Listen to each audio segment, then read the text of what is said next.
اجنبی مرد و عورت کا مصافحہ کرنا کیسا ہے؟ دوستو، آج کے اس فتوے کے اندر ہم یہ پڑھنے والے ہیں کہ اجنبی مرد و عورت کیا آپس میں ہاتھ ملا سکتے ہیں، اور قرآن و حدیث میں اس کی کیا سخت عذاب اور وعید بیان کی گئی ہے۔ اور اس کے علاوہ ہم یہ جاننے والے ہیں کہ کیا نبی کریم علیہ الصلوۃ والسلام نے کبھی عورتوں سے مصافحہ کیا ہے، اور بیعت کے وقت کیا آپ عورتوں کے ہاتھ پہ ہاتھ رکھ کے بھی بیعت کرتے تھے، یا آپ نے ایسا یہ کبھی نہیں کیا۔ اور اس کے علاوہ ہم یہ پڑھنے والے ہیں کہ کسی شخص کو کہیں سے مال آنے والا ہو، لیکن اس کی وجہ سے بندے کو حرام کام کا ارتکاب کرنا پڑے گا، اور وہ حرام کام کا ارتکاب نہیں کرتا، اللہ عز و جل کی رضا کے لیے اس مال کو ترک کر دیتا ہے، تو اس کے بارے میں قرآن و حدیث کے اندر کیا بیان کیا گیا ہے، اور اس کو اللہ پاک کیسے غیب سے رزق عطا فرماتا ہے۔ تو چلیے اب ہم اپنا فتویٰ سٹارٹ کرتے ہیں۔ فتویٰ سٹارٹ کرنے سے پہلے تمام دوستوں سے گزارش ہے کہ اگر آپ ہمارے چینل پر نئے ہیں تو ہمارے چینل کو ضرور سبسکرائب کریں، ویڈیو کو لائک اور ثواب کی نیت سے ضرور شیئر کریں۔ کیا فرماتے ہیں علماء دین و مفتیان شرع متین اس مسئلے کے بارے میں کہ ہم مسلمان ہیں، مغربی ممالک میں رہتے ہیں، وہاں مختلف اداروں، دفاتر، تعلیمی اداروں اور انسٹیٹیوٹ وغیرہ میں بسا اوقات مسلمان مرد یا عورتوں کو مختلف مواقع پر اجنبی مردوں یا عورتوں سے مصافحہ کرنا پڑتا ہے۔ اب اگر وہاں مصافحہ کے لیے ہاتھ نہ بڑھایا جائے تو دوسرے فرد کی طرف سے ملازمت وغیرہ کی صورت میں ضرر یا نقصان وغیرہ پہنچنے کا اندیشہ رہتا ہے۔ کیا شرعاً مسلمانوں میں اس صورت میں مصافحہ کرنے کی اجازت ہوگی یا نہیں؟ عورت کا نامحرم مرد یا مرد کا نامحرم عورت سے ہاتھ ملانا ناجائز و گناہ، حرام اور تعلیمات دینیہ کے صریح خلاف ہے۔ یاد رکھیے، دین اسلام ہر اس راستے کو بند کرتا ہے جو بے حیائی، بے راہ روی اور فتنے کا دروازہ کھولے۔ لہذا صرف ادنیٰ اندیشے اور احتمال کے سبب کہ اگر ہاتھ نہ ملایا تو جواب کے حوالے سے نقصان ہو سکتا ہے، یہ ہرگز ہاتھ ملانے کو جائز نہیں کرتا۔ آپ اللہ تعالیٰ پر بھروسہ رکھیے اور اپنے لاشعور کو اس خدائی وعدے کا یقین دلائیے کہ جو اللہ سے ڈرے، احکامات شرعیہ کی پابندی کرے اور خدا کی مقرر کردہ حدود کی رعایت رکھے تو اللہ تعالیٰ ضرور اس کے لیے راہیں کھولتا اور معاشی اعتبار سے اس پر وہاں سے رزق کے دروازے کھولتا ہے کہ جہاں اس کے وہم اور خیال کی رسائی تک نہیں ہوتی۔ چنانچہ اللہ تعالیٰ ارشاد فرماتا ہے، ترجمہ کنز العرفان، اور جو اللہ سے ڈرے اللہ اس کے لیے نکلنے کا راستہ بنا دے گا اور اسے وہاں سے روزی دے گا جہاں اس کا گمان بھی نہ ہو، اور جو اللہ پر بھروسہ کرے تو وہ اسے کافی ہے۔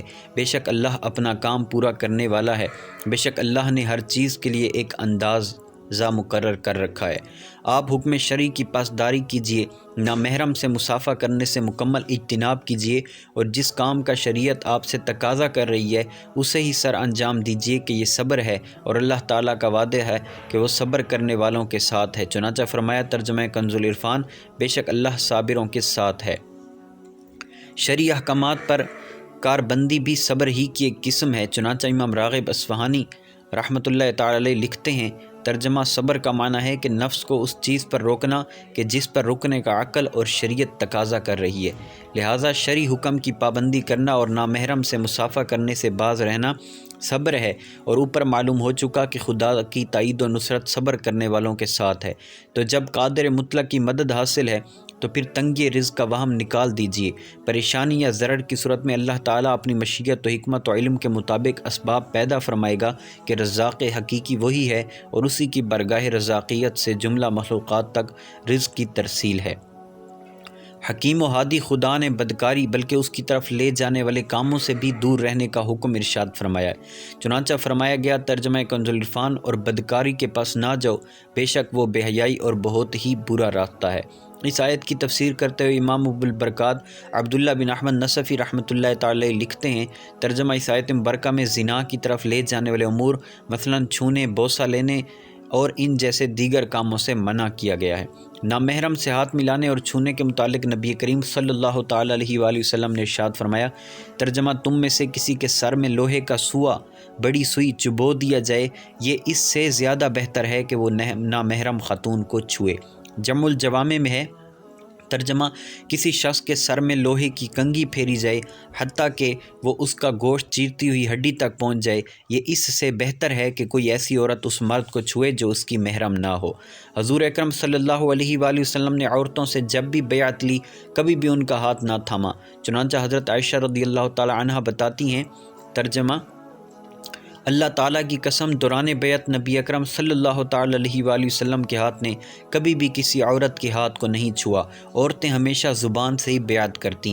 ایک موقع پر صحابیات نے بیعت کے لیے نبی علیہ السلام سے اپنا ہاتھ آگے بڑھانے کی درخواست کی تو نبی کریم صلی اللہ علیہ وآلہ وسلم نے منع فرمایا۔ چنانچہ نسائی شریف میں ترجمہ اللہ کے رسول صلی اللہ علیہ وسلم اپنا ہاتھ آگے بڑھائیں تاکہ ہم آپ کی بیعت کریں، تو نبی کریم صلی اللہ علیہ وآلہ وسلم نے فرمایا، میں عورتوں سے ہاتھ نہیں ملاتا۔ جوان لڑکی سے مصافحہ کے متعلق علامہ ضیاء حنفی رحمۃ اللہ تعالی علیہ لکھتے ہیں، ترجمہ نبی اکرم صلی اللہ علیہ وآلہ وسلم نے فرمایا، جس نے کسی عورت کی ہتھیلی کو چھوا حالانکہ اس کے لیے اس عورت کی ہتھیلی چھونے کا کوئی جواز نہ تھا، تو قیامت کے دن اس کی ہتھیلی پر انگارہ رکھا جائے گا۔